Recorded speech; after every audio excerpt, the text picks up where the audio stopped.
जय हिंद साथियों, मैं विकास सर और आप सभी को अपना ही प्यारा यूट्यूब चैनल डीसी क्लासेस पर स्वागत है।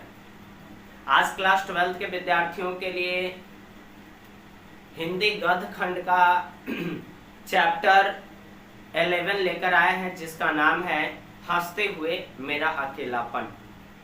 चैप्टर का नाम ही कुछ अजीब है, हंसते हुए मेरा अकेलापन। ये क्लास 12 के विद्यार्थियों के लिए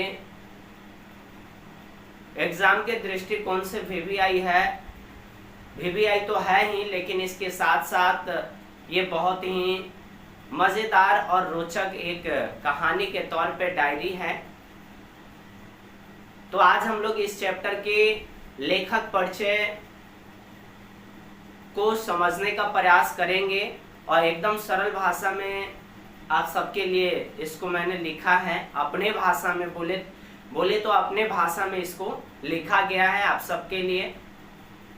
लेखक परिचय, बहुत बच्चे बोलते हैं सर लेखक परिचय जानना क्यों जरूरी है, क्यों हम लोग चैप्टर डायरेक्ट नहीं पढ़ते हैं, चैप्टर का सारांश क्यों नहीं पढ़ते हैं डायरेक्ट। तो देखिए, जो बच्चे ऐसा सोचते हैं उनको मैं एक बात बता देना चाहता हूँ कि हिंदी का पैटर्न है या सिलेबस है, उसके अकॉर्डिंग अगर देखा जाए तो आपके बोर्ड एग्जाम में लेखक परिचय से ऑब्जेक्टिव बहुत सारे क्वेश्चन पूछे जाते हैं। जब आपका बोर्ड एग्जाम होगा उसमें बहुत सारे क्वेश्चन लेखक परिचय से पूछे जाते हैं, और लेखक परिचय आप पढ़े हुए नहीं होंगे तो फिर आपका प्रश्न छूट जाएगा, नहीं बन पाएगा। इसलिए लेखक परिचय जानना हम सबके लिए बहुत जरूरी है, आपके लिए भी बहुत जरूरी है ना। तो आइए सबसे पहले हम लोग हंसते हुए अकेलापन क्या है इसके बारे में बात करेंगे। तो हंसते हुए अकेलापन, इसकी विद्या जो है यह एक डायरी है। हंसते हुए अकेलापन एक डायरी है, और इस डायरी का लेखक जो है उनका नाम है मल्यज जी, है ना। यानी हंसते हुए अकेलापन का लेखक मल्यज जी हैं। इनका जन्म 1935 ईस्वी में कहाँ हुआ था भाई?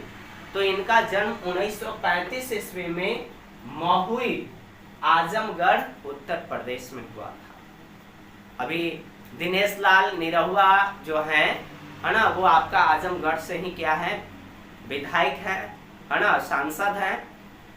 तो ये मल्यज जी का जन्म जो है 1935 ईस्वी में महुई, आजमगढ़, उत्तर प्रदेश में हुआ था। इनके निधन की बात करेंगे तो मल्यज जी का निधन 26 अप्रैल 1982 ईस्वी को हुआ था। इनका मूल नाम जो था भरत जी श्रीवास्तव। आपसे क्वेश्चन पूछा जाएगा कि मल्यज जी का मूल नाम क्या था, तो भरत जी श्रीवास्तव। इनकी माता और पिता का नाम क्या था? तो माता के नाम प्रभावती एवं पिता त्रिलोकीनाथ वर्मा। इनके पिता का नाम त्रिलोकीनाथ वर्मा था और इनकी माता का नाम प्रभा देवी था। ठीक है। इनकी शिक्षा की बात किया जाए तो मल्यज जी की शिक्षा के बारे में बताया गया कि इन्होंने एमए इंग्लिश से किया, इलाहाबाद विश्वविद्यालय यूपी, है ना, इलाहाबाद विश्वविद्यालय यूपी। इनके बारे में विशेष अगर कुछ जानने का हम लोग प्रयास करते हैं तो ये पता चलता है कि मल्यज जी बचपन में जो है क्षय रोग से क्या थे, ग्रसित थे। क्षय रोग बोले तो टीबी। आपसे क्वेश्चन ऑब्जेक्टिव पूछा जाएगा या पूछा जा सकता है कि किस पाठ के लेखक क्षय रोग या टीबी रोग से ग्रसित थे? तो हंसते हुए मेरा अकेलापन।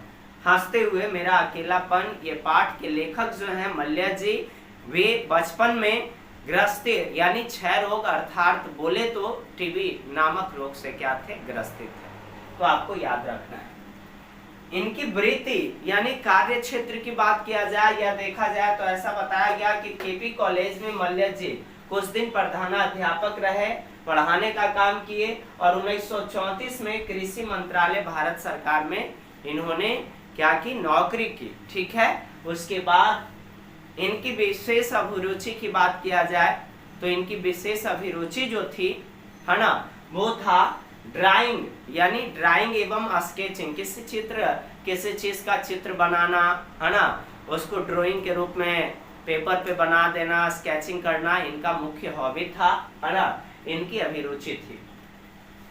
संपादन की बात करेंगे तो लहर एक संपादन है इनके द्वारा किया गया था 1934 में, और कृतियां की बात किया जाए तो जख्म पर धूल, जख्म पर धूल जो है ये मल्य जी के द्वारा 1971 ईस्वी में लिखा गया।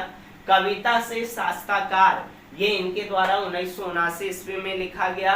और संवाद एवं एकालाप जो है ये मल्य जी 1984 में लिखने का काम किए। और हंसते हुए मेरा अकेलापन ये मल्य जी के द्वारा लिखी गई एक डायरी है। तो आप सबको याद रखना है, ये था हंसते हुए मेरा अकेलापन का लेखक परिचय। अब अगले वीडियो में हम आपके लिए लेकर आएंगे इस हंसते हुए अकेलापन का संपूर्ण सारांश, उसको हम लोग अपने शब्दों में समझने का प्रयास करेंगे और समझेंगे भी।